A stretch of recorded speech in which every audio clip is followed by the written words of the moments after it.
नमस्कार दोस्तों, target with PS Parihar channel में आपका स्वागत है। सुबह की इस वीडियो में ऐसी सूचनाएं होती हैं जो विभिन्न समाचार पत्रों पर छपी होती हैं और विद्यार्थियों के लिए आवश्यक होती हैं।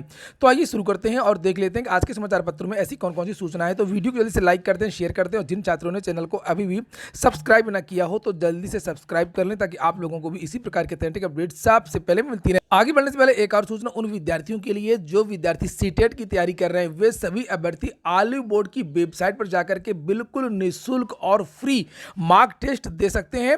आपको एक बात बता दूं कि सीबीएसई ने अपना पैटर्न बदल दिया है। इसीलिए विद्यार्थियों को यह कहना था कि इस बार की जो परीक्षा हुई है सीटेट की वो टफ थी, तो टफ नहीं थी। सीबीएसई ने केवल अपना पैटर्न बदला है। जो एनालिटिकल जो प्रश्न हैं उनकी संख्या ज़्यादा रहती है और इसी के हिसाब से ये टेस्ट तैयार किया गया है।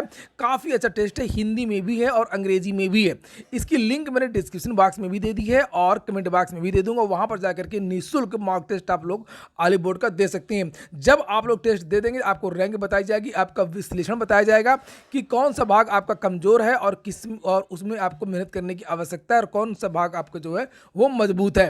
और चलिए शुरू करते हैं आज की सूचनाओं को। जब बात सीटेट की हो रही तो सीटेट की पहले सूचना देते हैं। सीटेट का परिणाम आने में इस बार देरी हो गई है और सीटेट साल में 2 बार होता है, एक जुलाई में और एक दिसंबर में। दिसंबर का परिणाम अभी हाल ही में 9 तारीख को आ गया है और अब जो जुलाई में पेपर होना है उसका विज्ञापन आने वाला है। जानकारी निकल करके आ रही है कि अप्रैल के फर्स्ट वीक में ही सीटेट का जो नोटिफिकेशन है वो जारी हो जाएगा। इसके बारे में समाचार पत्रों के माध्यम से भी जानकारी दी गई है। केंद्रीय माध्यमिक शिक्षा बोर्ड सीबीएसई जल्द ही आधिकारिक वेबसाइट पर केंद्रीय शिक्षक पात्रता परीक्षा सीटेट के लिए अधिसूचना जारी करने की योजना बना रहा है। जो उम्मीदवार पहली क्लास से 8वीं क्लास तक पढ़ना चाहते हैं तो इसका जो नोटिफिकेशन है सीटेट जुलाई का, वो उसका नोटिफिकेशन अप्रैल के फर्स्ट वीक में आने की पूरी संभावना है। बात कर लेते हैं बीएड को प्राथमिक शिक्षक भर्ती में राहत नहीं। कल टीवी चैनलों में यह सूचना दी गई है। जैसे कि यहाँ पर लिखा है 15,500 शिक्षकों की नियुक्ति का रास्ता हुआ साफ। लेवल 1 में बीएसटीसी अभ्यर्थियों को ही मिलेगा हक। बीएड धारियों को सुप्रीम कोर्ट ने राहत देने से किया इनकार। राज्य सरकार की ओर से एएजी मनीष सिंघवी ने रखा पक्ष। राजस्थान हाई कोर्ट के आदेश को सुप्रीम कोर्ट ने किया बहाल। तो ऐसा नहीं है कि सुप्रीम कोर्ट ने पूरी तरीके से बीएड को बाहर ही कर दिया है। बाहर तो वहां की सरकार ने ही कर दिया था। ये विद्यार्थी कोर्ट गए थे, कोर्ट के आदेशानुसार रीट की भर्ती प्रक्रिया में इन्होंने भाग लिया था, लेकिन इन विद्यार्थियों का परिणाम है वो रोक दिया गया। और उसके बाद में जो डबल बेंच का जब आर्डर आया तो बीएड के अभ्यर्थियों को मौका नहीं दिया गया। ये विद्यार्थी सुप्रीम कोर्ट में चले गए और अभी इस केस की सुनवाई चल रही है। ऐसा नहीं है कि जो है फाइनल आर्डर आ गया, फाइनल आर्डर अभी नहीं आया है। हाँ, इतना ज़रूर है कि बीएड के अभ्यर्थियों को अभी शामिल करने के लिए नहीं कहा गया, चूंकि वहाँ की सरकार और डबल बेंच ने पहले ही इनको रोक रखा है। बहुत कुछ कह पाना अभी संभव नहीं है जब तक सुप्रीम कोर्ट का फाइनल ऑर्डर ना आए। 6 हफ्ते बाद इसकी जो डेट लगी है, अभी इसकी सुनवाई होगी। एनसीटीई का पक्ष भी पूरी तरीके से रखा जाएगा, सुना जाएगा। उसके बाद में भारत सरकार का पक्ष सुना जाएगा, उसके बाद में बीएड अभ्यर्थियों का पक्ष सुना जाएगा, तब जाकर के कहीं फाइनल ऑर्डर आएगा। और अगली सूचना उत्तर प्रदेश अधीन सेवा चयन आयोग की है। जैसे यहाँ पर लिखा है सिपाही भर्ती में लग गए 6 साल। अच्छी हेडलाइन है, इसी तरीके की हेडलाइन देना चाहिए।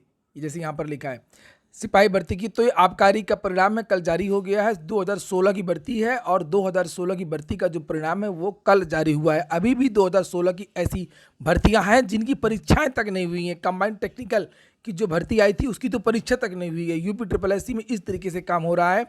और यहाँ पर कट ऑफ भी भर्ती का घोषित किया गया, जिसे आप लोग यहाँ पर देख सकते हैं। और ज़्यादातर समाचार पत्रों में इसी तरीके के हेडलाइन है कि 6 साल लग गए।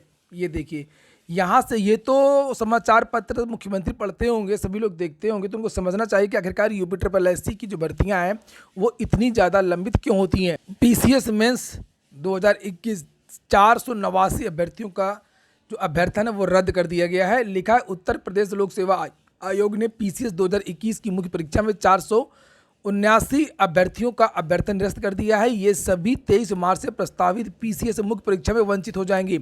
आयोग ने इनके प्रवेश पत्र रोक दिए हैं। इन अभ्यर्थियों ने प्रधानाचार्य पद के लिए आवेदन किया था। चूंकि प्रधानाचार्य जो पद की भी भर्ती जो पद थे वो इस भर्ती में जुड़े हुए थे और इन विद्यार्थियों के पास वांछित योग्यता नहीं थी। वहीं पर एक अन्य भर्ती का जो परिणाम वो भी जारी किया गया। जैसे यहाँ पर लिखा है कि 4 पदों का रिजल्ट जारी। लोक सेवा आयोग ने प्राविधिक शिक्षा विभाग के तहत प्रवक्ता केमिकल अभियंत्रण के 4 पदों पर सीधी भर्ती का अंतिम परिणाम जारी कर दिया है। चयनितों में जीनत आरिफ, शोभित दीक्षित, अरुणपाल और वीरेंद्र कुमार हैं। Abdul Kalam technical university AKTU PhD में प्रवेश के लिए 21 तारीख तक आवेदन कर सकते हैं। लिखा हुआ डॉक्टर APJ अब्दुल कलाम प्राविधिक विश्वविद्यालय में सत्र 2021-22 के दूसरे चरण की PhD प्रवेश परीक्षा के लिए ऑनलाइन आवेदन शुरू हो गए हैं। विश्वविद्यालय प्रशासन द्वारा इसका विस्तृत कार्यक्रम जारी करते हुए कहा गया है कि इसकी लिखित प्रवेश परीक्षा 8 अप्रैल को प्रस्तावित की गई है।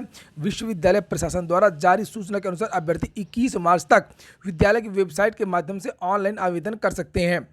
अगली सूचना यूपी बोर्ड एग्जाम की है। नकल कराने वालों पर लगेगी रासुका। मुख्य सचिव ने नकल विहीन बोर्ड परीक्षा के लिए अधिकारियों के साथ खींचा खाका। लिखा कि CCTV कैमरों के साथ में निगरानी होगी। इस बार परीक्षा की पहली बार सॉफ्टवेयर के माध्यम से लगी कक्ष निरीक्षकों की ड्यूटी। संवेदनशील जिलों में STF की नज़र भी रहेगी। प्रदेश में बोर्ड की परीक्षाओं को नकल विहीन कराने के लिए मुख्य सचिव दुर्गा शंकर मिश्रा ने फुल प्रूफ खाका तैयार किया। इस बार संगठित रूप से नकल कराने वालों पर रासुका के साथ कार्रवाई की जाएगी।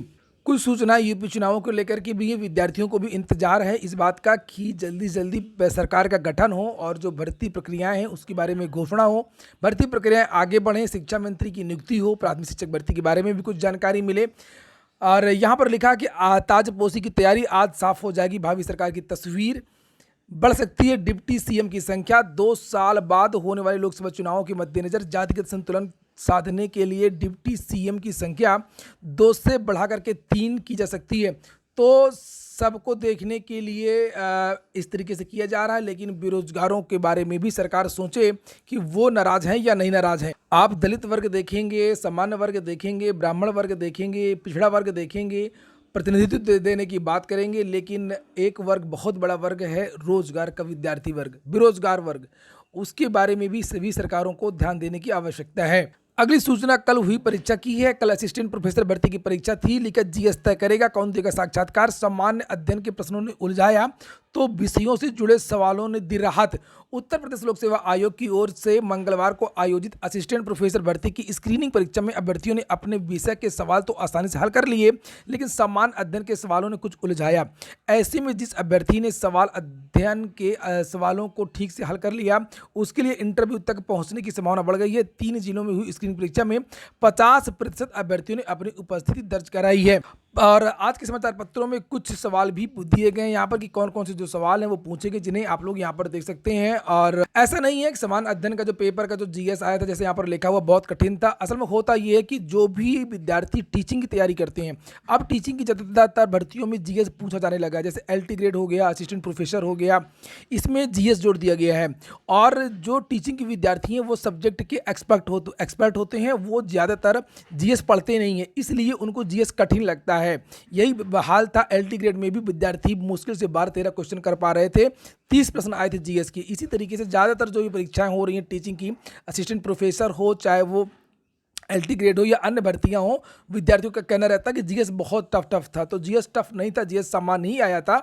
लोकसभा चुनाव तक मिल सकता मुफ्त राशन। तो ठीक है दोस्तों, ये हो गया आज का वीडियो। हाँ, एक और अंतिम सूचना है UPTT परिणाम। UPTT के बारे में मैंने पहले ही बताया था कि फाइल भेज दी गई है शासन को और अब किसी भी समय UPTT के जो परिणाम है वो जारी हो सकता है। समाचार पत्रों के माध्यम से भी जानकारी दी गई है कि आने वाले 2 दिनों में UPTET का जो परिणाम है वो जारी हो जाएगा, जिसे आप लोग यहाँ पर देख सकते हैं। टाइम्स नाउ डिजिटल की ये खबर है। लिखा है Uttar Pradesh basic education board UPPEB इसी सप्ताह अपनी आधिकारिक वेबसाइट पर उत्तर प्रदेश शिक्षक पात्रता परीक्षा यानी कि UPTET का परिणाम जारी कर सकता है। लिखा है सूत्रों की माने तो अगले 2 दिन में, ये देखिए अगले 2 दिन में कभी भी UPTET का जो परिणाम है वो जारी हो सकता है। बिल्कुल सही बात है। तो ये हो गया आज का वीडियो अगर आपको अच्छा लगा हो तो वीडियो को लाइक कर दें। जिन छात्रों ने चैनल को सब्सक्राइब ना किया सब्सक्राइब कर लें। पूरा वीडियो सुनने के लिए बहुत बहुत धन्यवाद।